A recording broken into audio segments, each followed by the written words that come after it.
All right, listen, Green Bay's got a strategy. They don't draft receivers, backs, tight ends first round.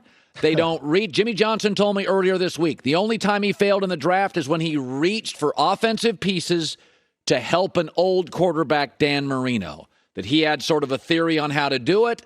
Green Bay said, our defense has to get better. We're not going to reach. Should I be mad at Green Bay? Should Aaron Rodgers? What'd you make of it?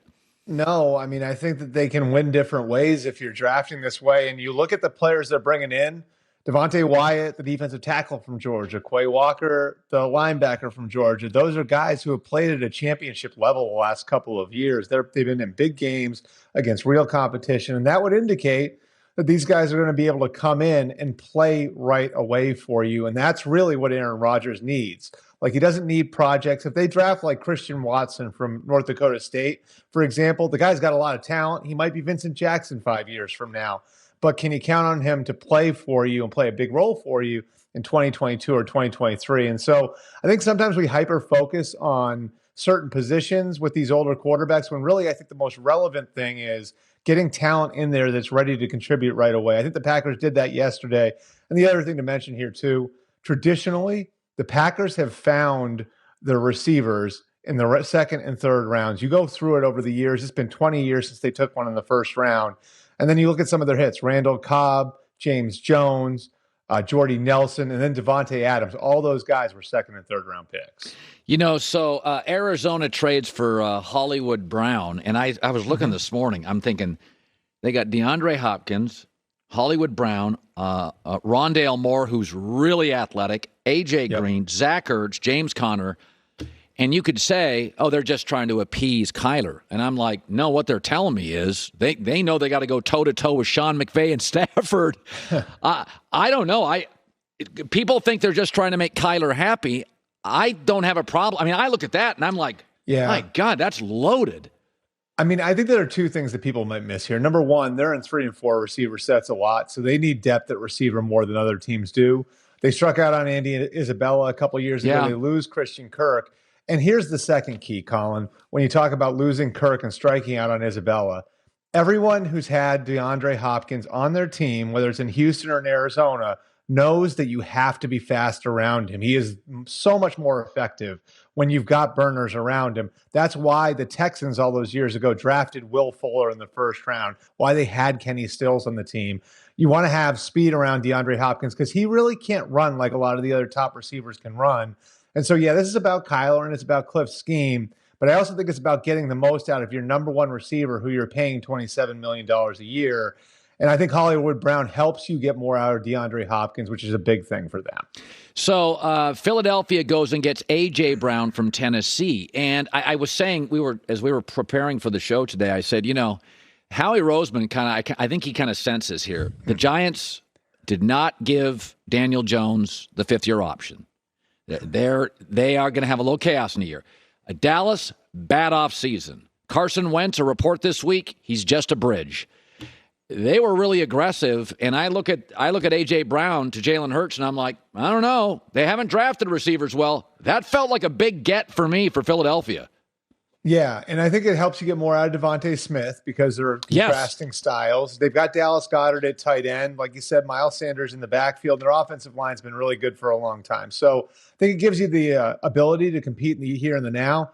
And then the other thing I think that you have to look at here is getting answers on Jalen Hurts. And I know we talked about this last week with Zach Wilson, and we've talked about it over the last couple of months with Tua Tagovailoa. The Eagles are approaching a pretty critical point here with Jalen Hurts. He's going into his third year. His fourth year is a contract year, and he doesn't have a fifth-year option because he wasn't a first-round pick. And they have 2 first-round picks next year when maybe a C.J. Stroud, a Bryce Young, a Tyler Van Dyke emerges as a true franchise quarterback, which a lot of people thought this year's draft class lacked. And so I think if you're the Eagles, getting A.J. Brown in there, having Devontae Smith in year 2 helps you get answers in 2022 on Jalen Hurts, and that helps you chart the course for 2023. So it does help you in the here and the now. I think Howie Roseman does sense a little bit of an opening there in the NFC East, but it also is going to help him with his long-term plans at quarterback because the better you are around a young quarterback, and you know this, Colin, the easier it is to get a clear answer on who he is. Yeah. So listen, the Cowboys have had an interesting offseason. They've lost a lot of production. An elite pass rusher, a 1,000-yard receiver, a right tackle. I think Cedric Wilson's a really good number 3.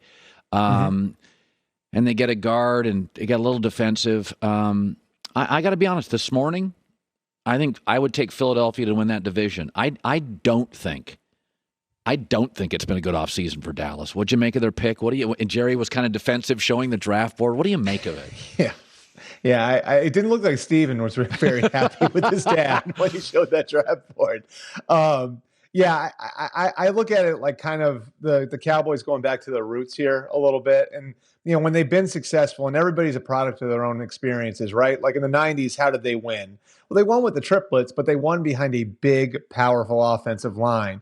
And then you go back like 13, 14 years ago with Tony Romo. When did they struggle with Romo? It was when they had issues on the offensive line, when that offensive line with Flozell Adams and Leonard Davis got old. And then when did they get successful again? When were they able to get more out of Romo? And when were they able to support Dak Prescott the best? It was when they spent first-round picks in, I think, a 4-year period on 3 offensive linemen in Travis Frederick, Zach Martin, and Tyron Smith. And so, to me, I think this is an acknowledgement that group, that Tyron Smith, Zach Martin group, is starting to age out. Obviously, Lyle Collins is gone now. And this is them investing back into an area where they've always had a foundation when they've been good. And so I understand what you're saying, Colin. They lost, obviously, a couple of receivers that were really important to them. They lost a high-end pass rusher in Randy Gregory that they really wanted to keep. But to me, this is more of a big picture pick where they're looking at it and saying, we need to start taking care of our offensive line because we've already seen guys like Frederick and Collins go out the door, and we need to start preparing for the days when we don't have Zach Martin and Tyron Smith anymore. All right, about 45 seconds to a minute. Second round's got a lot of good defensive players at the top. A lot of SEC defensive players. Is there a guy I should keep my eye on in the top of the second round, a team or a player? What do you make of it? Yeah, I think the corners are something to pick. The corners are definitely worth paying attention to in the first 10 picks or so. Andrew Booth, I think a first-round grade for a lot of teams, has a lot of injury issues. He's one. Kyler Gordon, the corner from Washington, who didn't run as fast as people thought he would, but is a really good player, is another. And then I think Nakobe Dean, who's got a ton of medical issues, but was a great player at Georgia. He's somebody to keep an eye on. And, of course, I think the story of this draft, Kenny Pickett's the only quarterback to go in the first round. That leaves 4 guys that I think are top 2 or 3 round picks out there for teams today. So, obviously, Malik Willis, Matt Corral, Sam Howell, and Desmond Ridder are guys to watch. And Ridder, could go as high as the 35th pick to Tennessee. There's a great relationship there, of course, between the Titans head coach, Mike Vrabel, and Ritter's college coach, Luke Fickell. So keep an eye on that one early in the night tonight. Monday morning quarterback Albert Breer. Great seeing you, my man. This is fun. Thanks. Thanks, Colin. You bet. Really enjoyed last night. It wasn't a star-studded draft, but, instead, we got all these trades. And, we always say, Joey, we like aggressive. Philadelphia aggressive. Aggressive's winning. Saints aggressive. Arizona aggressive. A lot of NFC teams. Detroit aggressive. Good for Detroit. They're my favorite bad team in American sports, the Detroit Lions. I thought they had a good night. All right. 1 hour down on one of my favorite Fridays of the year. We got a ton of stuff. Doc Rivers can coach. Who knew? Hour 2 next.